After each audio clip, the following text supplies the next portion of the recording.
everyone. Thanks for joining us. My name is Martin Caballero. I'm the assistant editor at BevNET.com, and I'm here at Natural Products Expo East 2018 in the wonderful city of Baltimore, Maryland. I'm joined here by Dr. Cheryl Mitchell, the head of R&D at Elmhurst 1925. Thanks so much for joining us, Cheryl. Thank you, Marty. It's a pleasure to be here with you. Dr. Mitchell, I should say, the proper title. How's the show going for you so far? It's absolutely a fantastic show, and it's very exciting to see all the new products that are being introduced at the show, as always, so that's why we're here. Well, I wanted to talk a little bit about the products that you guys are going to be showcasing, or are showcasing now here at the show. But first, I want to start a little bit about your background. And, how did you end up working at Elmhurst, and sort of what was the sort of appeal of joining this particular role where you're really developing alternative milks and really pushing forward that non-dairy sort of platform? Well, Marty, I've been in the non-dairy business for about 35 years. I hate to say that, but starting with Rice Dream. And so I had developed the Rice Dream product, but in developing the Rice Dream product, I realized there were certain limitations with regards to the maintaining the nutritional value of the raw materials. In this case, it was rice. So there was a lot of things that I had to remove: the protein, the fiber, and the oil. So we were working mainly with white rice. And it came to me that we really needed to maximize the nutrient value in each of the raw materials that we were going to be working from.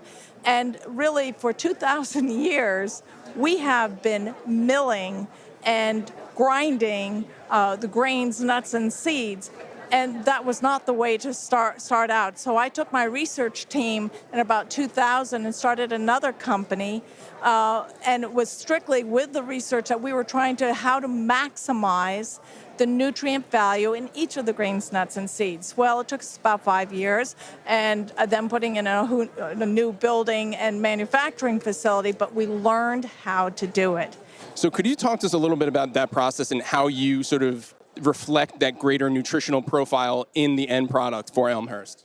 That's an excellent question, Marty, because, and it's very, very important. So when we were pulling out a lot of the major components and we were trying to maximize the nutritional components, the process had to be different. For 2,000 years, we've been milling to a very fine flour or grinding to a butter, like in the nut butters and everything. And in so doing that, the proteins and the fiber actually interact with each other. They're not very digestible at that point. But more importantly, we're not liberating all the natural ingredients of these raw materials, such as the natural phosphatidylcholine or the lecithins. These are the natural stabilizers of emulsions. And it was very important in our process to liberate these so that they can recombine naturally. So instead of having to add 10 ingredients that are all isolated and refined, we only have the one from the raw material itself. Sure. Because we don't need any of the other stabilizers or anything to try to keep the protein fiber aggregate in suspension, because we don't have that protein fiber. We have a liberated protein. That's why it foams. So it's so important to the coffee baristas, because they've got something that they can make a European foam or any kind of foam that they can throw and make all kinds of designs out of from any of our products. So this is quite a new and different technology, this hydro release technology, that is the future of maximizing the nutritional components. How does that affect the taste, and sort of how do you get that portion of it correct? The taste is about the natural oils that are in the nuts and everything. So when people taste the Elmhurst for the first time, instead of getting that gum stabilizer, sticky sliminess that gets in that is the part of the nature of those products, ours are a natural, and the first word out of people's mouth is, oh my gosh, it's creamy. And that's what they were missing out of the dairy milks, or needs to be inconsistent with the dairy milks, is that creamy type of taste. That's where we are. And so it's almost like coming full circle. We figured out what the cows were doing. Also new at the show this year is the protein line. Could you tell me a little bit about that and sort of what was why extend into that sort of use occasion, that sort of functionality? Well, we feel that, and a lot of people feel that protein is very important. So they wanted a high protein type beverage that's delivering about 20 grams of protein. Well, we could do that very easily, especially with a peanut. And the peanut itself is a very high protein type of nut. The benefit of our process and that hydro release process is that we make a milk.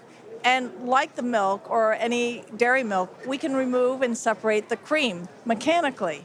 So by separating the cream, which is a wonderful peanut cream, and that's a true cream, from the proteins, we could get a natural high protein type of product that delivers the 20 grams per serving.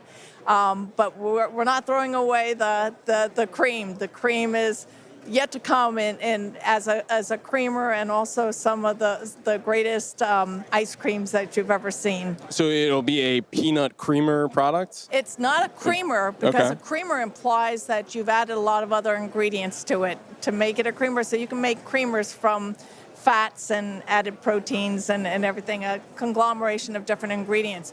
Ours will be, the main ingredient is peanut cream. There has never existed a peanut cream until Elmhurst. How do you sort of pace that growth in the right way? I mean, there's so many opportunities, hazelnut, peanuts, I'm looking at all these different things right here.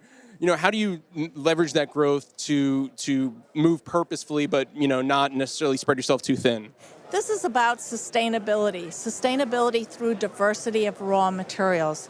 So think about this, 50 years, 75 years ago, we were focusing on just dairy milk. Good source of protein. There's nothing wrong with dairy milk, but we didn't have a diversity. And then we went to almonds, and look what we did to the almond crops. But with our product and our full line of products that we have, we're not relying on just one crop. As I said, this is sustainability through diversity. And not only that, the sustainability through our process. We don't have any waste. We bring in the raw material and there's no waste. If we pull out the fiber, it is used and dried, and it makes the best possible fiber that can be there. The creams will be used if we're pulling off the cream and having the high protein.